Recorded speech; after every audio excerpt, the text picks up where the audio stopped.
welcome to Coffee with Mothers. My name is Ash, I'm your host today.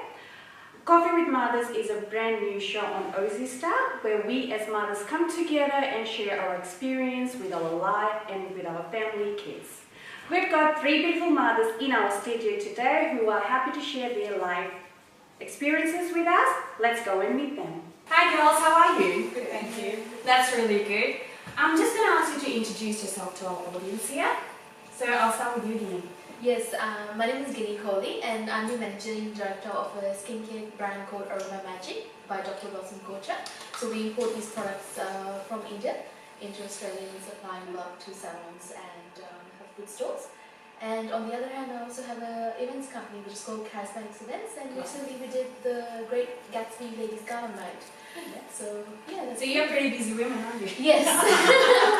That's good. So, and besides that, I do run a non-for-profit organization which I'm part of, which is called the Indian Business Women Network. Aviti, can you please introduce yourself to our audience, please? Sure. Firstly, thank you so much for having me over here on the show. It's an absolute pleasure. Pleasure. Yeah. And secondly, that's a really tough question because I started off as a lawyer. I studied law, practiced back in India, did criminal law, and from being a litigator to here in Australia and thinking out of box, and then came emceeing for me. Yes. That's the first thing. Thoroughly loved it. So yes, known as MC Aviti. And then I've done a fair bit of acting, modeling, and very recently I started my ladies movie nights by MC Aviti. Touch wood, had amazingly successful events. And next on the way is my high tea from a creative point of view, but from a bread and butter point of view, I am a financial advisor, and yeah, I've got some advice sense to me as well. Neha? My name is Niharita Anand. So I actually come from a very professional in terms of a scientific background. So I actually came to Australia from Singapore to do my Bachelor's of Science, complete my education here, and now I work for a pharmaceutical company. I do business development for a pharmaceutical company. Besides that, I actually have, that's my professional aspect of my life, but you know, my passions stem from reading. And I'm also quite interested in television and media, and so that's something that I'm pursuing you know, ad hoc when I do have time. And at the same time, I like to be part of a community, so I volunteer in Rotary and get involved in different community organizations within our council and within the Wyndham area. Wow. So that's what I do. So Aviti, you do the events as well and stuff like that. Do you think there's like so many events out there where social media influencers are there as well, who are trying to promote their event and engage as many as they can? Yeah. Do you think there's a bad side to it, or there's a disadvantage, or does it lead, like, do you see any disadvantage? No, I don't. Like from my perspective, They're not no, I don't see that. I don't really see that. I think social media is a great thing. It's an amazing thing, honestly speaking.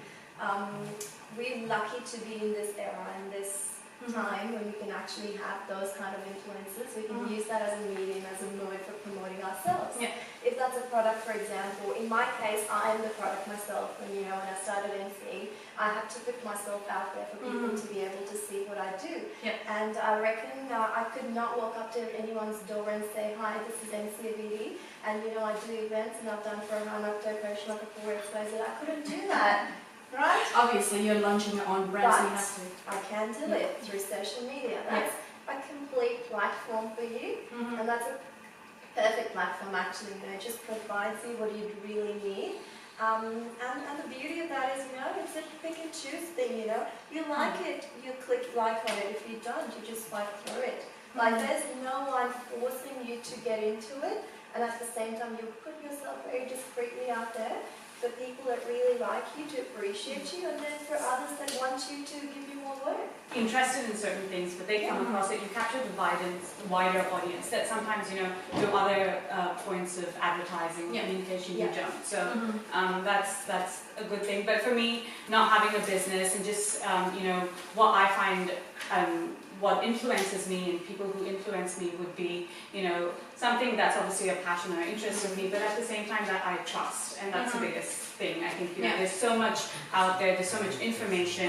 How do you filter through all of that and make sure, you know, if you're ordering a product or if you're, you know, using something as a skincare brand, or if you're, you know, putting your trust into something, how do you know that it's correct and it's something that you should, you know, rely on? And that's, I think, when, you know, besides having influencers, you need to do a little bit of your own research, I feel, you know, going through the different people and just making sure, you know, for example, I'm looking for a health product at the moment called whey protein, which is very common. I've got a number of people on my, you know, I've just typed that into Google, I've got a number of pop-ups. Now I need to filter through that and make sure, you know, I do my research and get there. So I think it can be extremely confusing, extremely overwhelming, but at the same time, you know, there's obvious benefit. When you go to a social media influencers, like, what sort of qualities or components you're looking into to be interested in that? I think, like I mentioned, I think credibility is obviously a very big thing. The body of work that they have done, and seeing how, you know, you look at their, I would say, the body of work, and then, you know, say, like I follow Huda Beauty, example, that's a person that I follow, and I've used her products. I've obviously read reviews and used her products. So I think from there you build a trust. So I think those are primarily the things that I would look at. You know, what is it that they've done, and then also how credible. So if she puts a review of her product and says, I use this and I trust it and it does this for your skin, I expect that of the product. So how much hard work do you put in? Like, do you need to have, before you go straight to the advertising, you know how the companies take the brand to advertise? How much hard work do you put in? For my events personally, it's a 6 months planning. So if I've done one event in a year, then I've thought about that event for the 6 months. And if you're talking to me right now, then I've already got plans for the next one. So that's how it works. However, that's the type of planning that you need. So you can't just suddenly say, okay, you know, today I've just decided to do an event and I'm going to create a poster, and here you go, create an event page, and there you go, it's up to people. But then there's no quality, there's no research, there's no foundation behind that. So yeah, I'm going to disagree with you.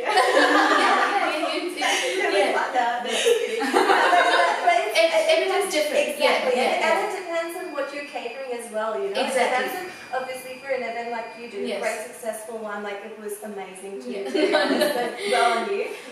But something like that sort, you can't just come up with in 10 days. It's a level It's and the target audience. But on the contrary, like for my instance, to be honest, it just happened one fine day. I woke up and I decided I'm going to do movie nights. Oh wow. That's literally, That's it. as literally, and because, you know, I have my brain's like constantly active. I have things coming up. I have to park my ideas somewhere sometimes so that I can go back to them later and then do something about it. But there's constantly something coming up. So literally, I just woke up and I decided movie nights, got onto it, and I was fully booked. Like there were 45 ladies already paid and ready to come for the event in literally a matter of like 9 days. Yeah. That's what it took. Yes. Amazingly successful event. You were there. I was You thinking, definitely had a great time. And then likewise, you know, the second one that I did was same pretty much, you know, it was a very quick one. And, you know, and then it depends on how you market it as well. And that's where I say, you know, my marketing skills or the way I'm doing it, probably that is the right way of doing it. Probably that's the right set of audience that actually get attracted towards it from the post that I put out. So there's a lot of factors to go into, no doubt about that. But that's how that happened. And then there was this sudden thought again that, you know, like if I do another one, that's going to be a bit monotonous. So I might as well do something you know, different. And then came the high tea. So that's how, you know, things have worked for me. But obviously if I plan something as major and as big, mine's major too. But do you have someone that influences you to come up with these ideas? Who, like, do you have influencers who, you know, you look at social media and like, oh, you know, this is something that I've looked at, or this is what I've captured from this idea? Like, where are these ideas coming from? Maybe not consciously, but probably subconsciously. And you're a scientist, you would know. So there's the so you you've got this subconscious brain Yeah. that kind of, you know, absorbs everything that you see, and it may not be really active on every levels and every day, but then suddenly there'll be a moment when something that has clicked to you and you feel like, you know what, let's take it further.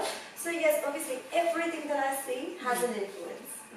It's impossible. Like if I see even a news about someone getting killed somewhere, I will have 3 days of, you know, horrible, you know, like glimpses of going back to that news. I'm sitting in a meeting, I'm chairing a meeting, and I could literally be thinking about the news I read. So it's just, that's how it is, you know, that's how it works. It's there in front of your eyes, so it's very hard to take it out of your eye. You know, it's very hard to unsee it. Yeah. What you've seen, you can't unsee it. Yeah. So likewise, even for any kind of events, or if I see Deepika Padukone, you know, wearing a glamorous sari, I'll just quickly make a mental note of that. You know, when I go to India, oh mama, this is what I want. you know, work hard, your blood, sweat, everything. So you don't understand how the money And money, everything that you need to, and hard work to get me that. Exactly. So, pretty And much. that's how I guess you draw attention towards you from the audience to like your page. So how many followers do you guys have? I think right now we've got over 500 followers. I think Aviti, you have more than that. Or Oh, you're keeping an eye on it.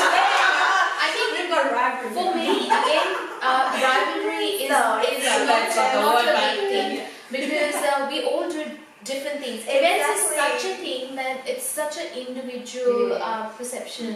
Really, I mean, if Aviti does one event, it's a totally different thing because that's hers. Exactly. It's like growing, like, you know, from a baby to an adult. Yeah. Like, literally, it's that type of work. It's like my own touch to it, Exactly. and then if Gini does it, she'll have her own touch to it. If Neha, you eventually get influenced by the social media influencers, then you probably might think that you have a different touch to it. It's like cooking, you know.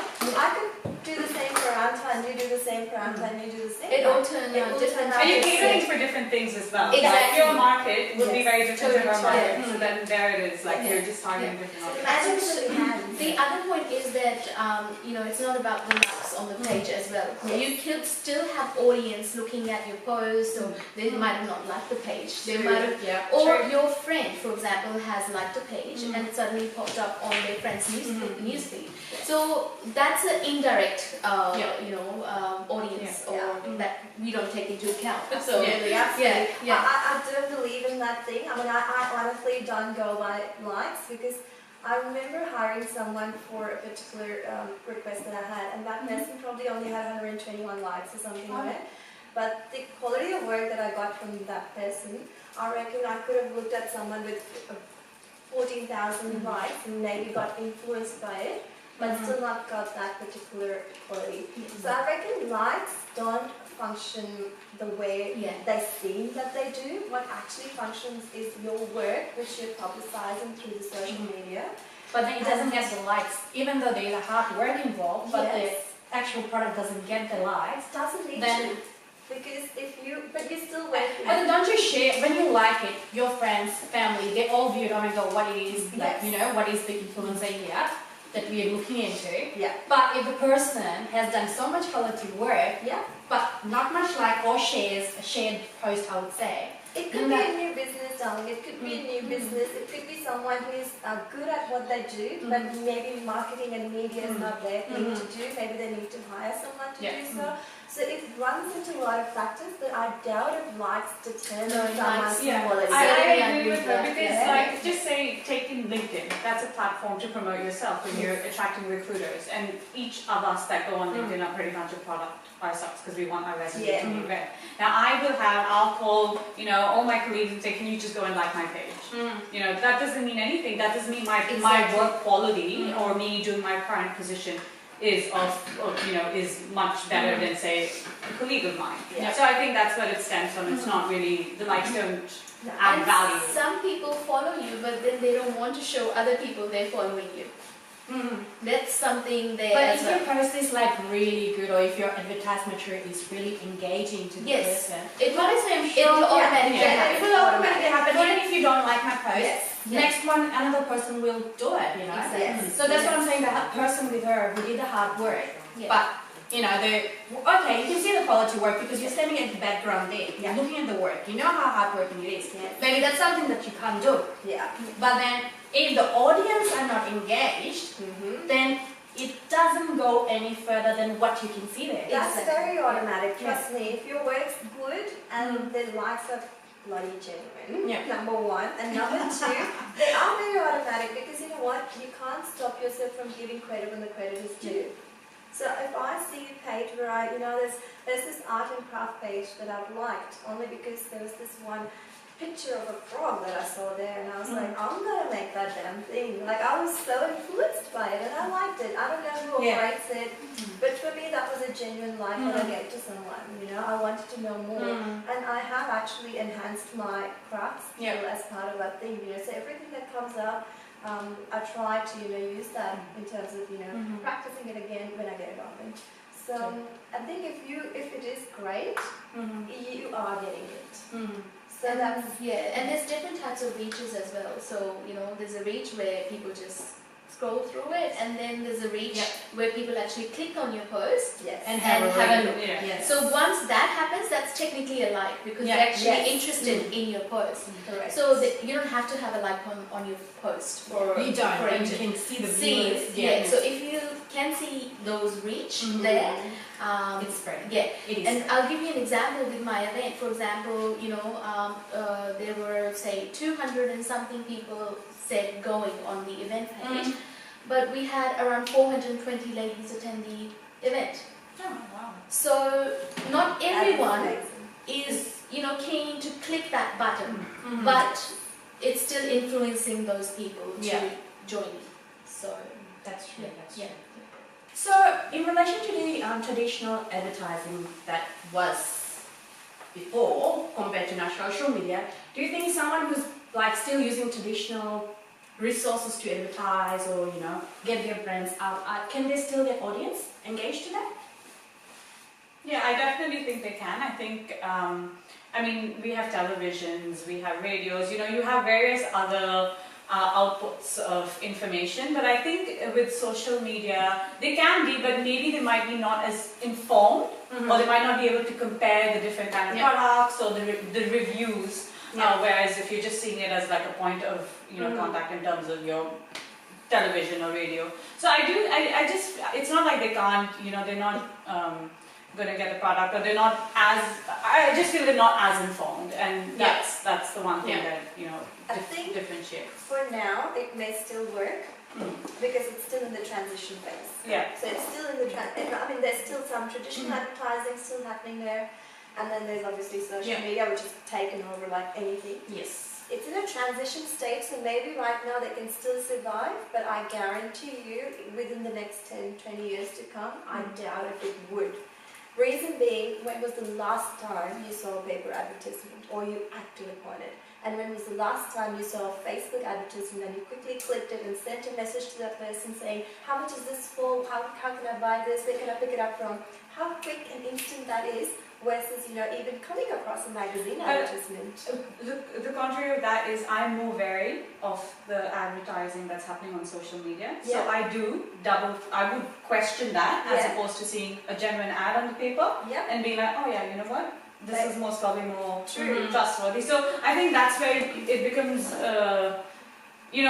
reading articles and seeing the news. I mean, how many people have been fooled on social media? Just today I was reading, someone advertised a business for their cardio, their fitness, and they just took money from people and went off social media. So that was a business that took place in Point Coke, and people have disappeared. Yeah, and it was on Facebook. And that's scam. That same thing happened even when there was traditional advertisements, Yeah. That same thing happened when there were schemes about, paying. But the percentage of that happening? That's because what percentage of advertisements do we see in papers? I haven't seen one in at least. I can I can't think of it, and if I was to say a figure, say in last 3 years, I would be 1 point. But, I haven't seen an advertisement. Yeah, so that's you. But then I know like the elder generation, like my uncle or my grandfather, they are on that advertisement all They are the the time. ones who are missing out on Facebook. They're the ones missing out on social over media. here, the product and the services you're trying to target matters a lot as well. And the Correct. And Aviti's right, that transition phase is going through, newspapers coming online as well. Yeah. So you're capturing that younger audience as well who only use the internet, but then you're getting the newspaper printed version, so you're getting the elderly crowd as well. So again, who's your target market? Who you actually And like, you must have noticed that now, when did your mom get onto Facebook? Couple of years ago, pretty much. So said, when did you get onto Facebook? Before that. So why do you think mums and dads are getting onto Facebook? Because even the older generation that relied on traditional media, that relied on newspapers, magazines, advertisements, you skip through an advertisement, you have a remote control these days where you can just completely skip, you can choose no advertisements. Yes. How many times we watch YouTube and we do not bother going through that advertisement? We wait for that 5 seconds, 5 second or each time. Yeah. You know, my hand's ready to just click that button there. Yes. So, and you know why this older generation is now getting onto, Mum, I'm sorry, I'm calling you older generation. But no, why they're getting onto social media now is because the traditional method is not working. It's an evidence to the fact that social media has taken over, and in 10 years, that would be the only way. We're still lucky, we're still privileged to be able to double check that with some other reference, but come 10, 12 years, 15, 20 years time, that's not going to exist. And plus it's time to save paper, man. It's time to save the trees. It's all about environment. It is time to save the jungles. And then you obviously on social media, when you're doing an advertisement, you get a choice where you can advertise multiple at much more cost-effective rate compared to a printed version. But don't you have to, like, when you advertise your business, don't you have to pay for it? Yes, there is still that you have to make the payment to Facebook to have sponsor ads and things like that. However, you can showcase multiple things on that particular ad and link it back to your, say, online store. Yes. So it's an instant click. So if someone's clicking on that page and it's going straight to your website, they can instantly view all your product range. It's available right in front of them, all the information. And the customer can, sitting in their home, make the decision to purchase that. Coffee with Mothers is a brand new show on OZ Star where we as mothers come together and discuss our experiences and lifestyle. So guys, that's all for tonight on Coffee with Mothers. We will bring you more experiences and stories. Till then, see you later.